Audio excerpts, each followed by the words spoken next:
Good evening, everybody. Here it is, Thursday again, August 12th.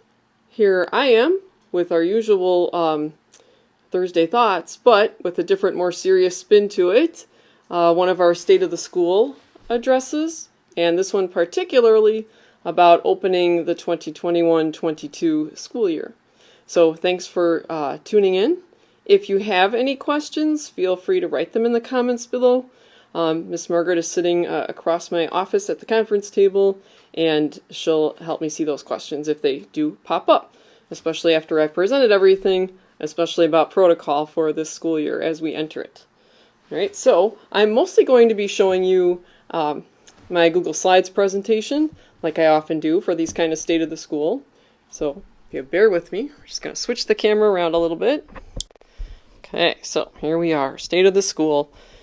For today, opening the school year back up. Okay. Welcome back. This year the theme from the Archdiocese is Strength for the Journey.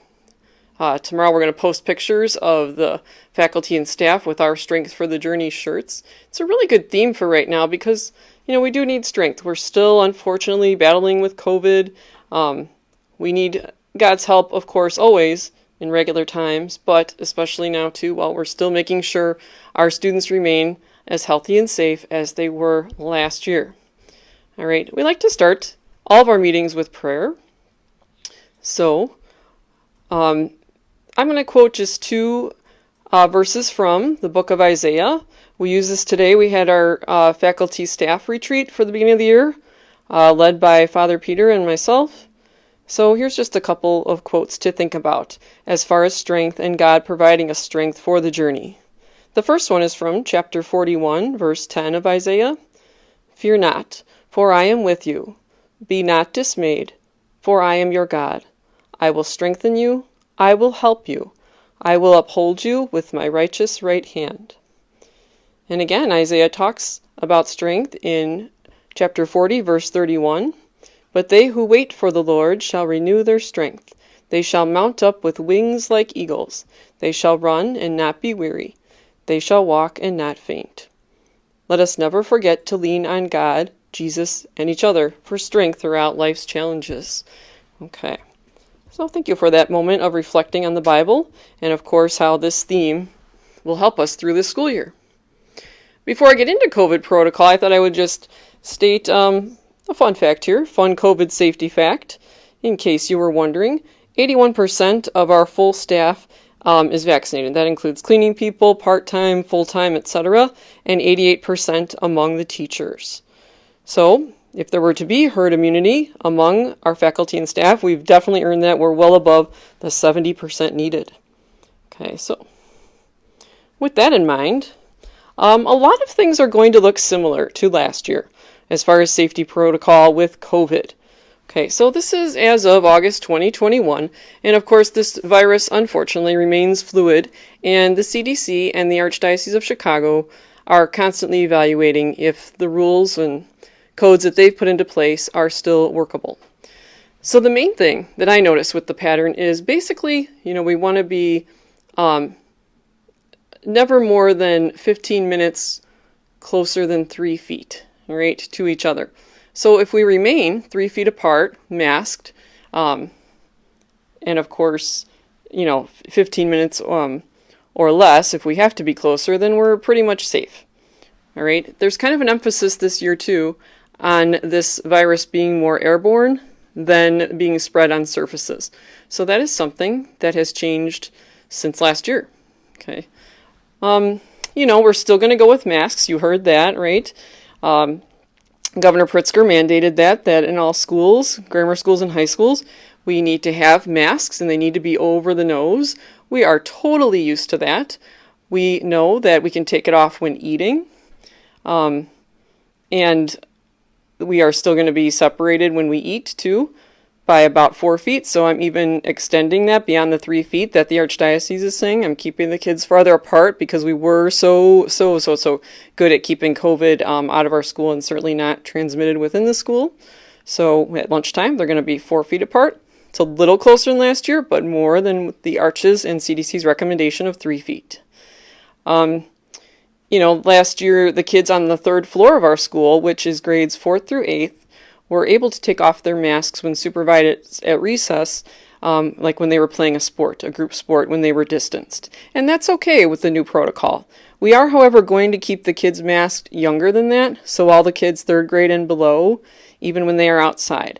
They had developed a nice routine last year that if they needed a little time without their mask, each of the teachers had designated a part of the playground that they could go and stand off by themselves and not be around other people and take off their masks for a while.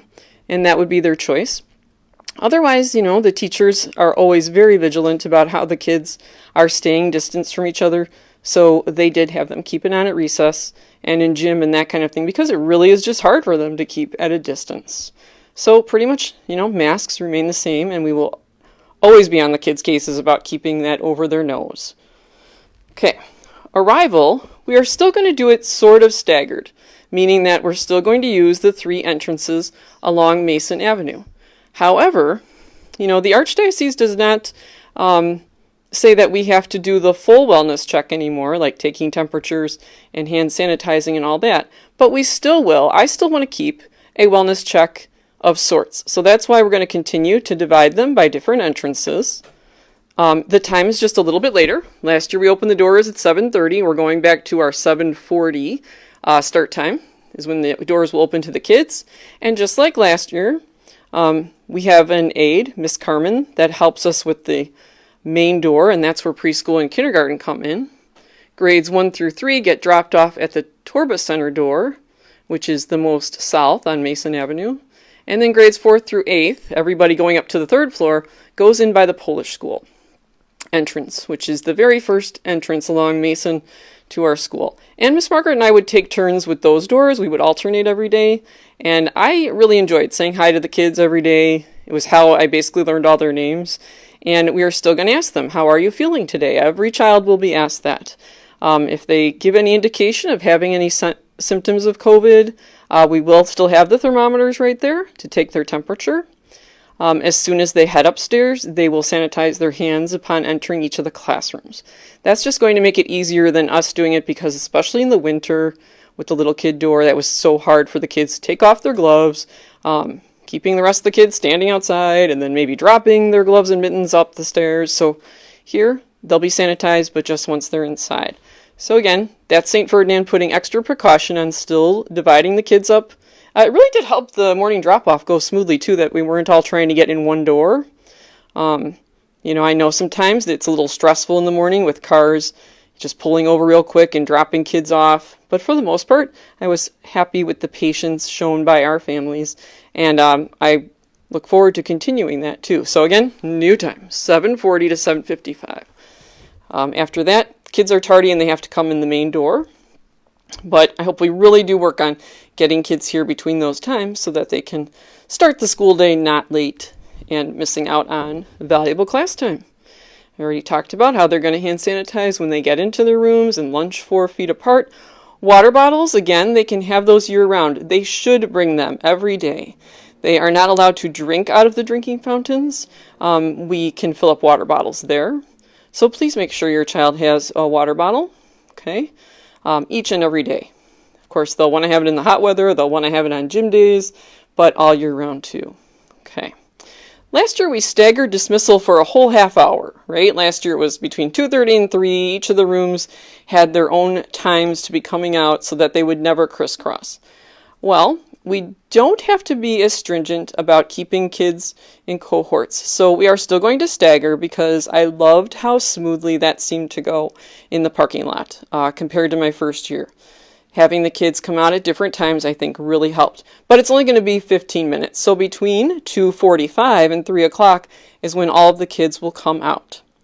Last year we had the even classes, so kindergarten, 2nd, 4th, 6th, 8th, came out the door closest to Mason. I'm sorry, I should say the gym door closest to Mason. And the odd classes, preschool, 1st, 3rd, 5th, 7th, came out the door closer to Marmora. So they are going to be preschool and kindergarten. Will pop out of those doors at 2:45. Then they'll move away like they did last year. If the kids aren't picked up, they step outside with them for a couple minutes. That makes room for 1st through 4th grade. Again, whichever rooms get out there first are allowed to stand for a couple minutes, and then they move toward the back of the parking lot.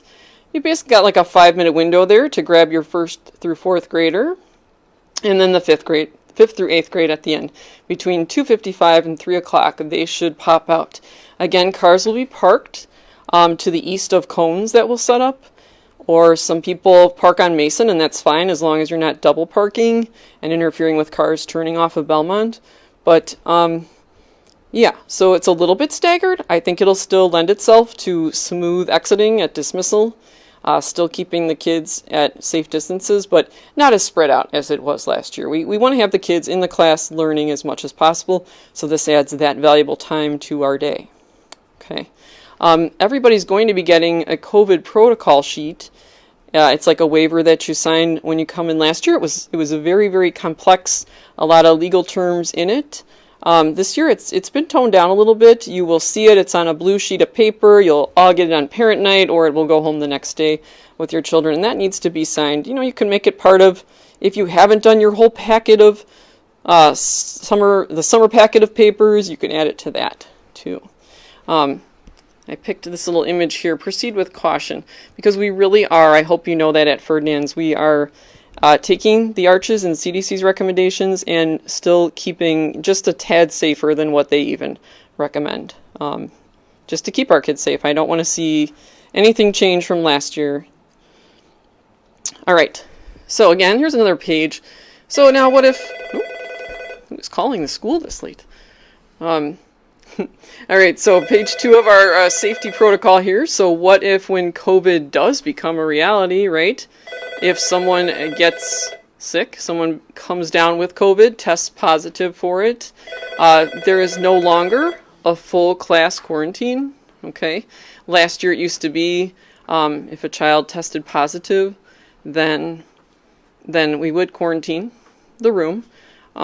That's not the case anymore. You know, they're finding that because we are keeping the kids 3 feet apart and masked at all times, that we shouldn't be spreading it among the class.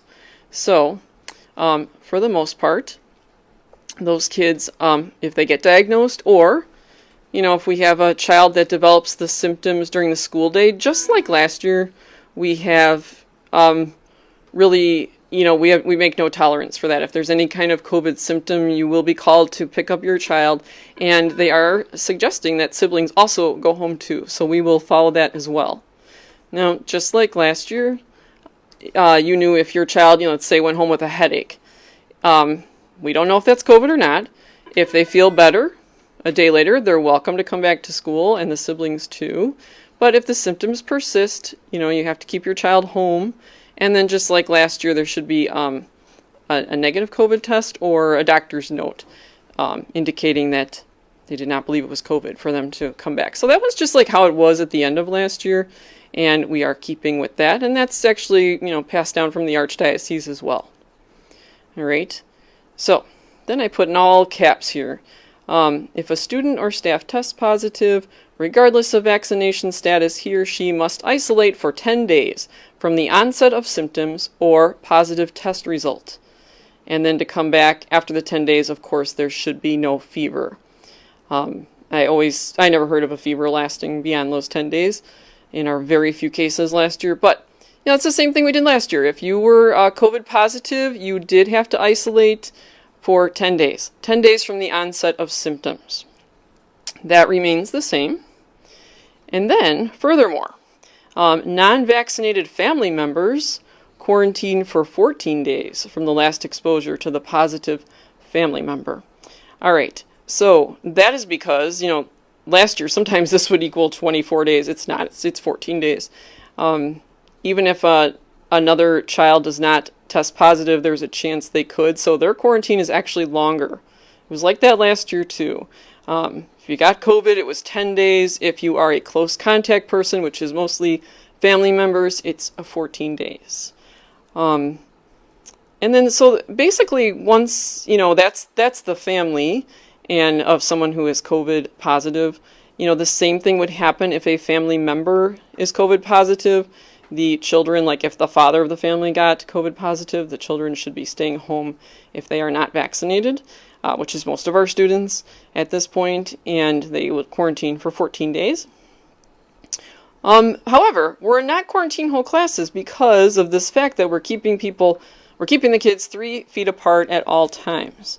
When I call in the COVID case, I will always speak like last year to members of the COVID task force at the Archdiocese, and we'll determine if there's anybody in the school who would be considered close contact. I'm certainly hoping not. I don't know why that would be, why we would have had kids unmasked that close to each other, but if something presents itself, we would contact the person we think is in close contact and let them know. So unvaccinated students, faculty, and staff who are determined to be close contacts to positive household members, or if in a rare occasion it happens with school people, must quarantine. Okay, that's another 14-day one. What we're going to do this year, you know that there's no day-to-day Zooming. That was an archdiocesan kind of rule. We know our teachers worked so hard last year. They were doing the work of 2 jobs, really, that they taught to the people in person, and they Zoomed practically all day, especially in the upper grades, with their students at home. And that was wonderful, but it really got to be a lot. So we're not doing that. If your student is COVID positive or quarantining because of close contact, we will have, the first weeks of work ready for you to pick up, like within about 24 hours after we've received the information that there's a COVID positive person. And then there might be, because it's 10 to 14 days, there might be another time that you'd have to pick up, as teachers get ready for the following week or that kind of thing.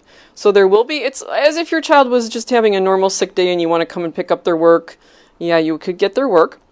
And then I did ask the teachers to do this, and they've agreed that whenever there is someone who is COVID positive and home for that, they will actually Zoom with those students for half an hour each school day that they're out. And the teacher would let the parents and student know when that'll be. Maybe they'll decide to do it after school for half an hour, maybe before school, maybe if they've got a planned period that day and they would like to use it to reach out to any COVID students in a Zoom, they will. All right, and that's just to keep the student connected. We will not do that for anybody who's, just sick, maybe like a 24-hour stomach flu or that kind of thing. It's just for people who have tested positive or who have to quarantine because of the close contact. Teachers will reach out and still Zoom like a little tutoring, up to a half an hour each school day. So we think that's a really nice thing that we are offering too. Okay. So really what's changed? A lot of that is the same. Some things that have improved because they've been found not to spread COVID are birthday treats. Okay, we can bring those back this year, but it has to be pre-wrapped, pre-packaged food. So no Tupperware of homemade cupcakes, no big cake for the teachers to cut up. But, if you want to bring some Hostess cupcakes, Little Debbie snacks, some potato chips, of course it can still be trinkets like stickers, pencils, whatever. That can come in for the kids' birthday. They will also still have an out of uniform day, and I will have a little something for them as well. The teachers, if it is food, teachers will dispense it at lunchtime only when the kids are distanced. And it can only be, it can't be the birthday child who gives out the food. It has to be coming from one person with clean hands, so that would be the teacher in this case. Field trips, for the most part, will hopefully be back in place. I know our camp kids this summer did a field trip to the zoo. The main guideline with that is that the kids are all masked on the bus. And then I know it's going to be kind of up to different places if they determine if they're going to let, how many kids they can let in on field trips each day, like the different museums. I know the primary grades are looking into what we used to have, the great pumpkin farm visit. I think there's different pumpkin farms are trying to figure out how they're going to handle this, if they can handle groups. So field trips with precaution. Keep in mind, if you want to go on field trips, though, you have to be up with your Virtus training and requirements. Miss Margaret has talked about that a few times on our Thursday Thoughts and sent emails about that. We don't actually have cohorts proper. Like last year, your cohort was basically your homeroom, and you had to be with that group all the time. at lunch. You were just with that group, very distanced from any other homeroom. The junior high kids had to stay in their same cohort classroom all day, and we don't have to do that anymore. They can, be mixed if they need to near other groups. So therefore, the junior high will be switching rooms back to normal junior high again. Again, the emphasis is on air, so the classrooms always have the windows open like we did last year. Every room has an air purifier. We keep those on. Teachers will spray Lysol between each of the classes coming in. And that's how we did it in gym class last year. When I was the gym teacher, we sprayed Lysol between, and Miss Margaret as well, when she was.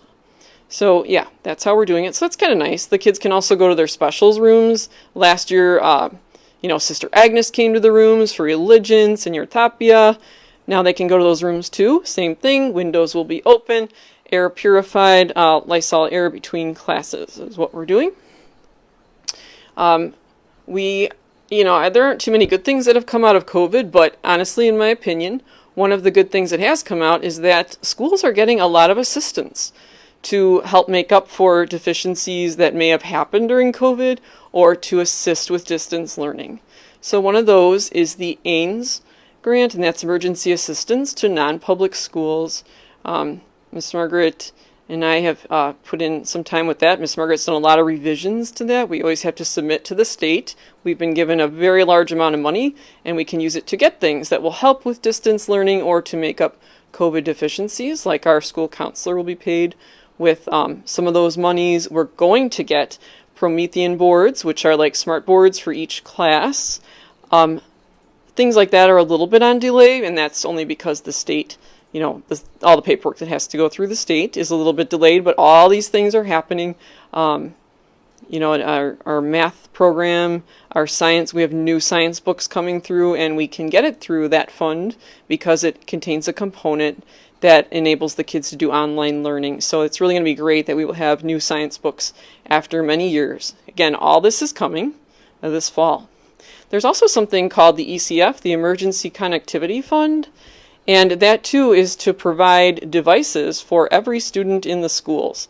That's something the Archdiocese is submitting on behalf of all the schools in the Archdiocese. I had to let them know how many devices, one per student, and so we will be getting a bunch of new Chromebooks and iPads, I think in the late fall with that. It's not that we don't. We are definitely blessed with title monies that we use to update, to add more iPads and Chromebooks every year.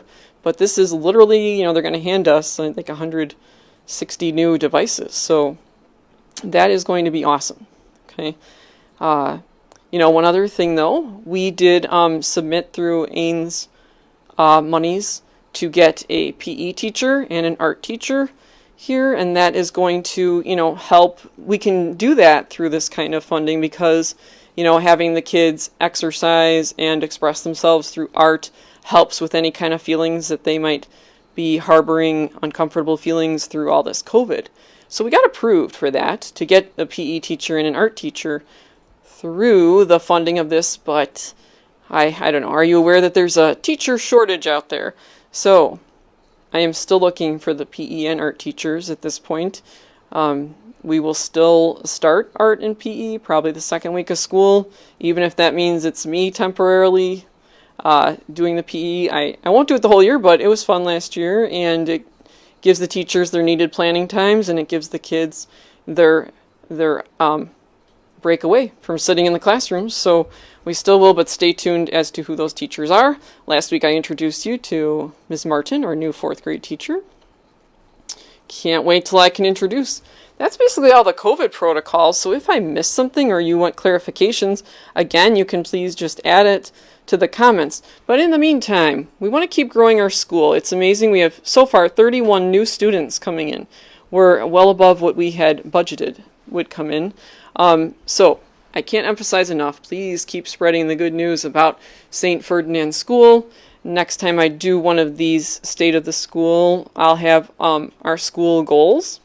Tomorrow, actually, for one of our professional development days, the faculty and I are taking a look at different iReady data from last year, what the Arch wants us to focus on, and results from the 5 essentials. And we will come up with goals in Catholic identity, vitality, and academic excellence. Now, this will be in the bulletin this coming week. This was the results from the 5 Essentials survey put out by the University of Chicago. You might recall, I think we had 30% of our parents fill out the parent portion of this. It asks, different questions about how you feel about the environment and that kind of thing. And basically what this does, if a school scores at or above in at least 3 of the areas, about what, at or above, I should say, benchmarks for these certain areas of effective leaders, collaborative teachers, ambitious instruction, supportive environment, and involved families, then the school is 10 times more likely to keep improving than schools that are below the benchmarks. So we are at or above all of our benchmarks. So my former regional director, Dr. King, was so thrilled with this. She's like, you guys are rock stars here. That everything, the green is the highest possible, right, way above the benchmarks. People's opinions, the teachers and staff and parents' opinions about these things are good. And about at are the colors in yellow. We have nothing red, nothing that stands out. So, according to this, we are at least 10 times more likely to keep improving as a school, and I am thrilled about that. So, thank you to all of you who did fill that out. iReady diagnostic results.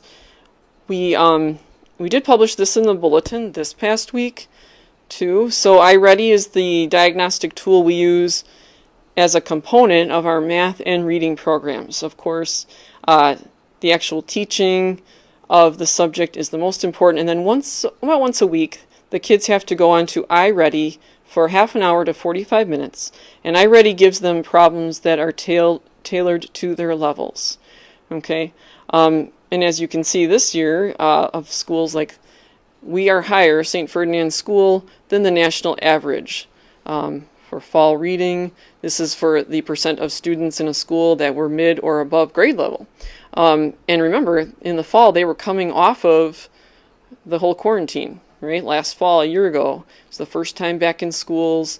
We started off higher than the national average, and then holy cow, by spring, right, the national average jumped from 12% to 32%, and we, in person, jumped all the way up to 45% of our kids were mid or above grade level. Math, same thing. The whole nation was kind of low after many months away, but then, wow, we jumped that 40% of our kids by the spring were mid or above grade level. Credit that to a combination of iReady and, of course, to our wonderful teachers. And the work that they do, and all the support we have through our title funds. Okay, I'm just going to flip really quickly. Here's a snapshot of our school results overall. This was reading. You want to see, when you're looking at a school, you want to see mostly green, just like on the 5 Essentials that I just showed you. So that means the kids are green, mid or above grade level in reading. So you can see we've got 68% of our kids, and then yellow is 1 grade level below, and that's not too atypical or horrible. We've got 20%, and then just a very small percent of red.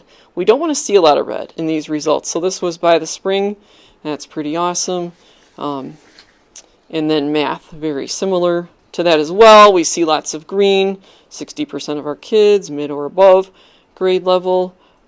Very low reds. See, and then what we do, the teachers and I tomorrow, we're going to take a look at more in depth at what areas, where the kids really scoring low to get those red marks. And then we're going to focus on that this year when we plan our teaching and things like that, personalized learning, right?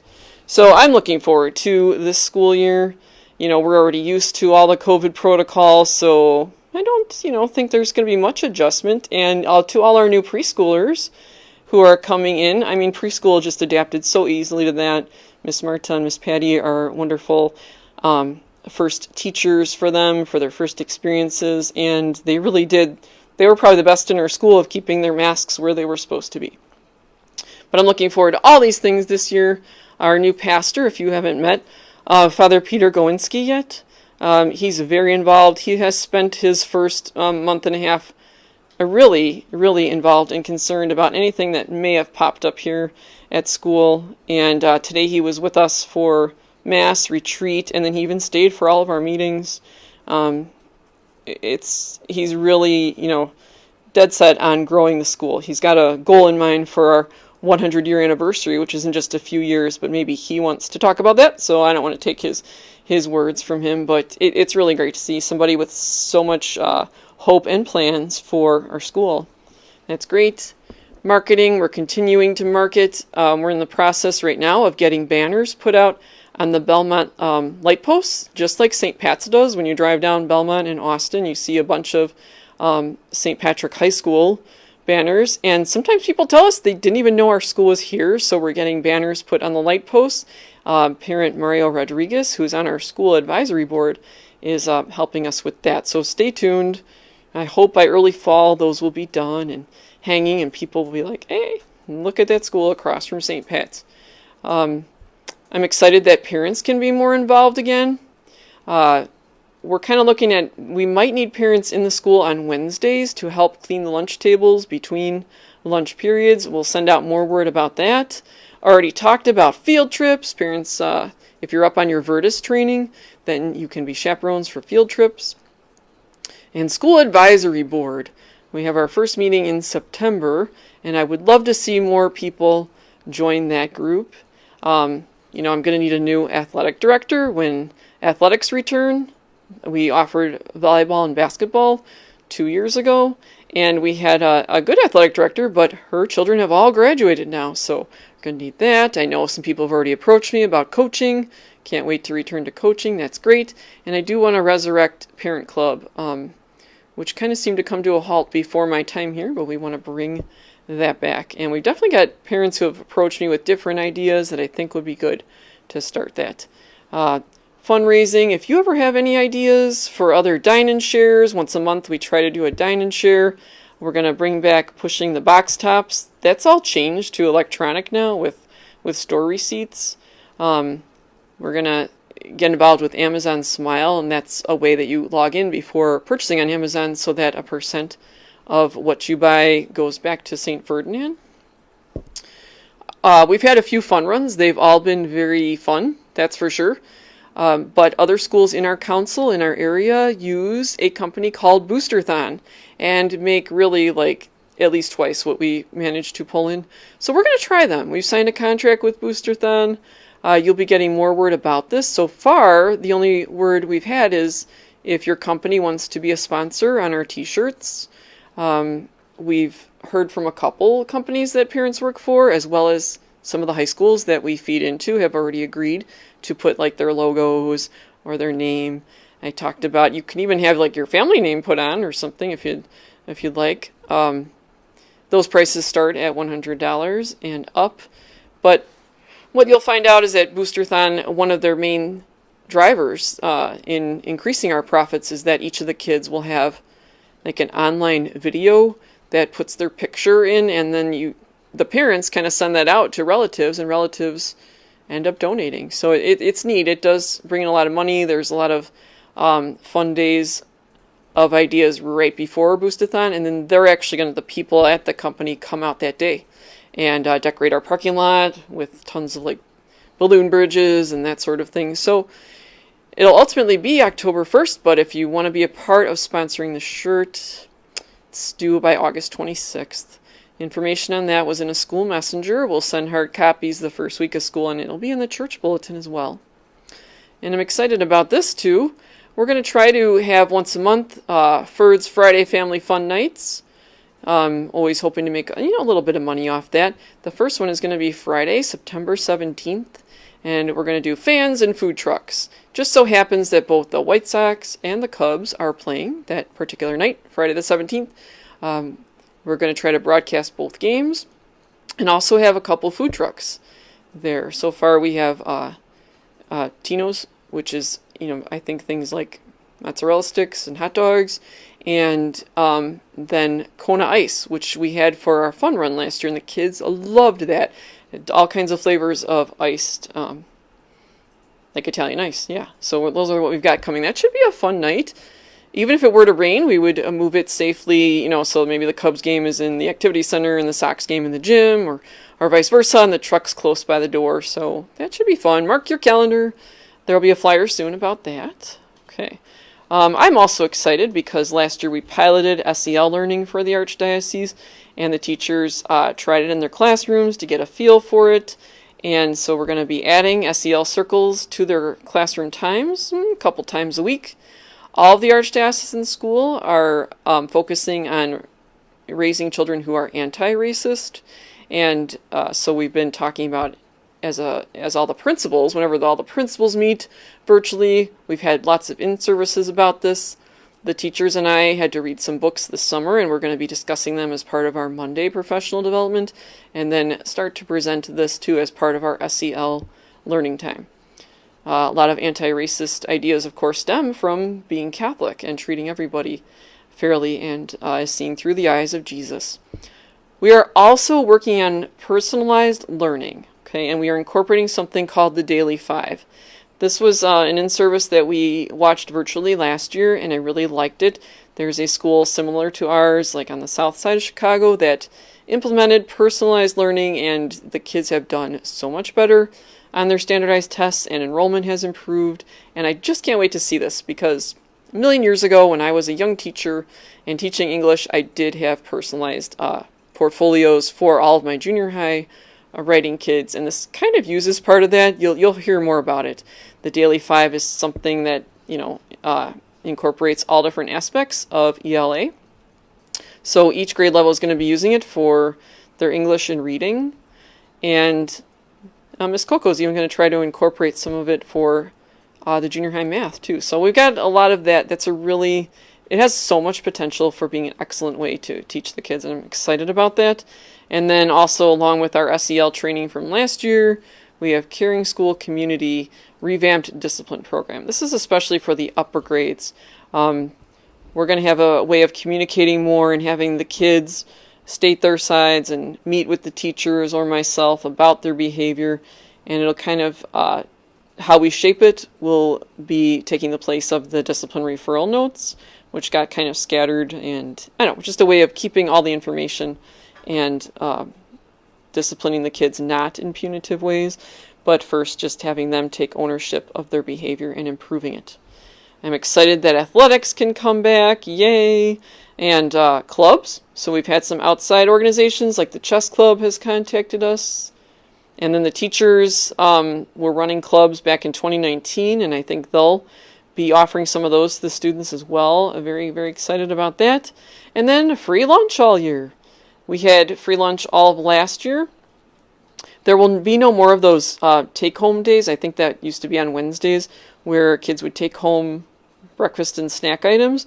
We won't be doing that, but they will still have free lunch this year. And as a matter of fact, in October, they're going to have more choices each day about what they're going to have. So that's exciting. They'll like that, I think. All right. Thursday thoughts. Miss Margaret, do you want to come over for this? Okay. So,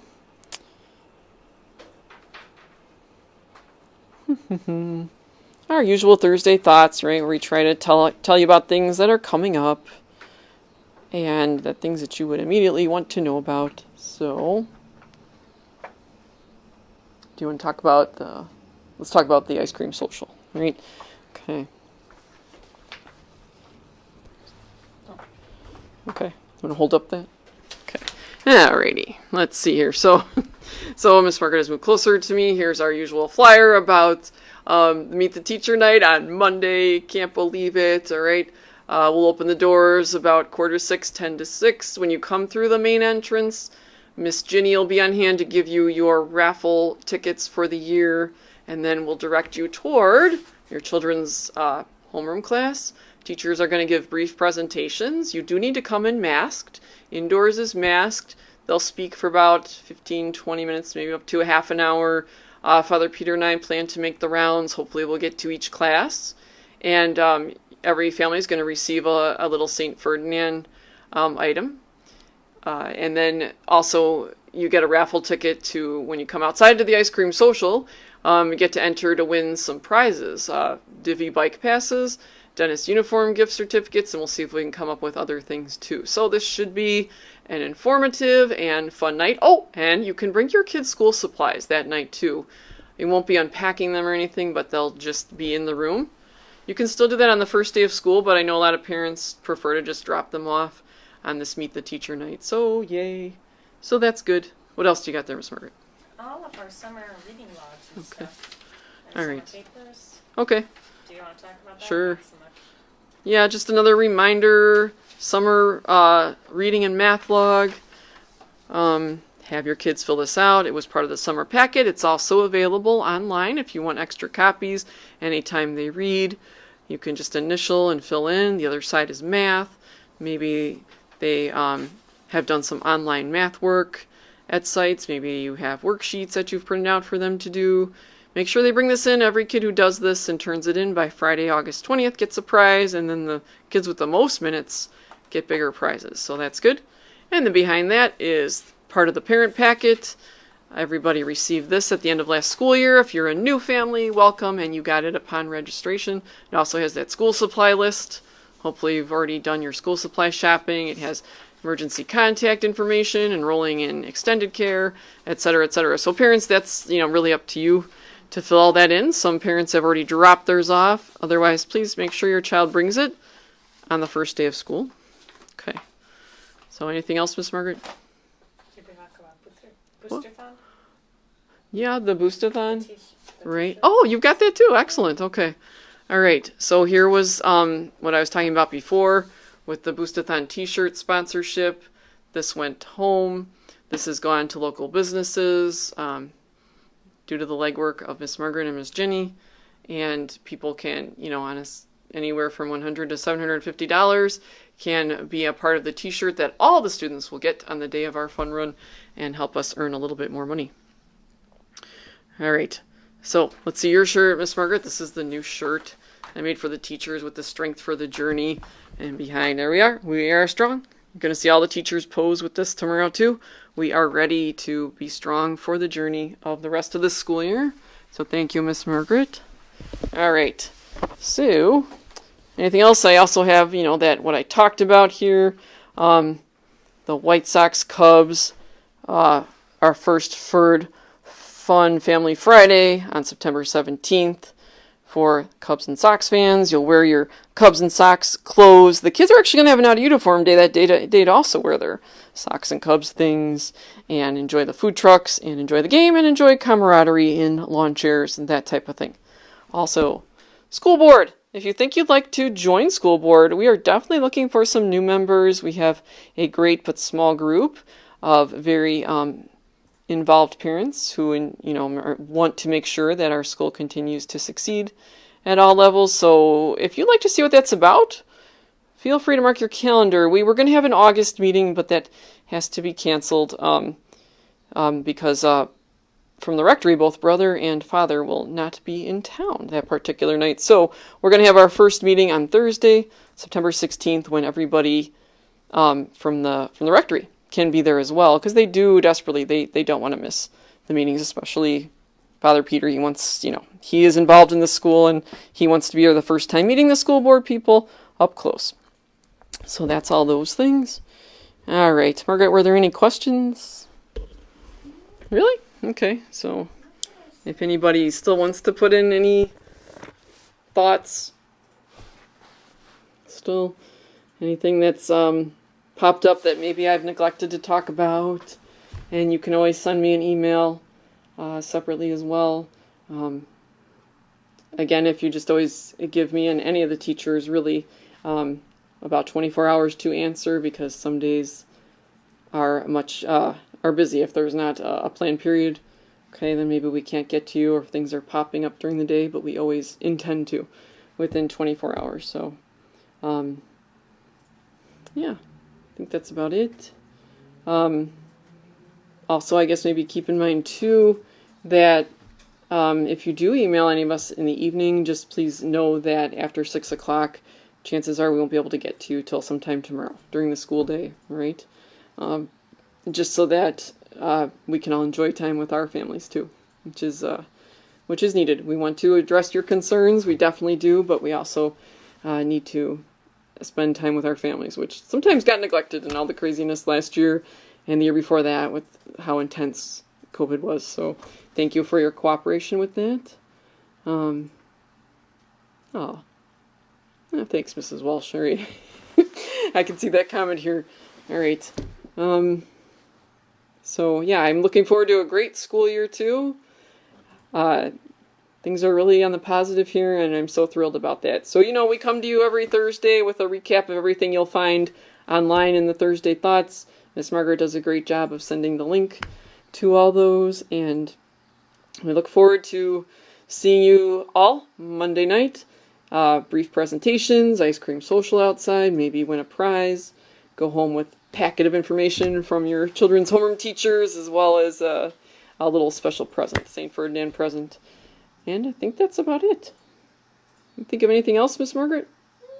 Somebody was wondering if we're still going to keep our YouTube page up so that way we could have recordings of the Facebook Lives in there for the people that don't have Facebook accounts. Oh. As like an easy way to find all the announcements. On a YouTube page? Yeah, on our school YouTube page. I don't remember us. Did we do that last year? I'm sorry. I just always thought they accessed. I'm sorry. I thought that through the website or Facebook, they would access this. Me too, but I had a page where I archived all the announcements. Okay. All right. So yes, Margaret. Yes, you want to bring that back? Okay. So Margaret is saying yes to the YouTube page for people that don't normally have or access Facebook. Legitimately, I thought people just went to our website and clicked on it through that. Okay. So yes, if anybody else can think of a way, I know we eventually want to move School Messenger to a texting format as well. That might be able to happen once we get school directory up and going with people's phone numbers in it, and so then hopefully we can move to that. It should have been accomplished last year, but we were so really overwhelmed with everything COVID here and making the school healthy, safe, and vital and learning and all that. So I'm hoping for more normalcy this year when we can concentrate on things like that. Anything else, Miss Margaret? Okay. All right. Well, thank you all for tuning in. Stay healthy, safe these next few days. If you don't feel well, if your child doesn't feel well, do keep him or her home. Even if that's, Monday, parent night, you're going to get the folder with the information. You can always arrange to meet teachers at a different time as well. The most important thing is still keeping all of our kids healthy and safe, right? We encourage people, if you haven't been vaccinated yet and you are eligible to please consider that. That's a message from the Archdiocese on down. The Pope enforces that, Cardinal Cupich, excuse me, so I want to enforce that as well. It is definitely a way that we can make sure that we're not getting sick to the point of being in the hospital and dying. All right. So we continue to pray that we'll have another healthy, safe school year. Amen to that. Thank you for all the cooperation. I said many times last year, I still think it was because, through partnership with the Archdiocese, CDC-backed in regulations, along with our school teachers and staff and parents, that we all working together, that we kept our school community almost, COVID-free practically. And I want to see that again, knock on wood, another good school year like that. So here's to that. Have a good night and a good weekend, and we'll see you Monday for back to school night, and Wednesday for the first day of school, half day, no extended care. Hot lunch and extended care will begin on Thursday. All right. Anything else, Miss Margaret? All right. I think we're done. Thank you for coming.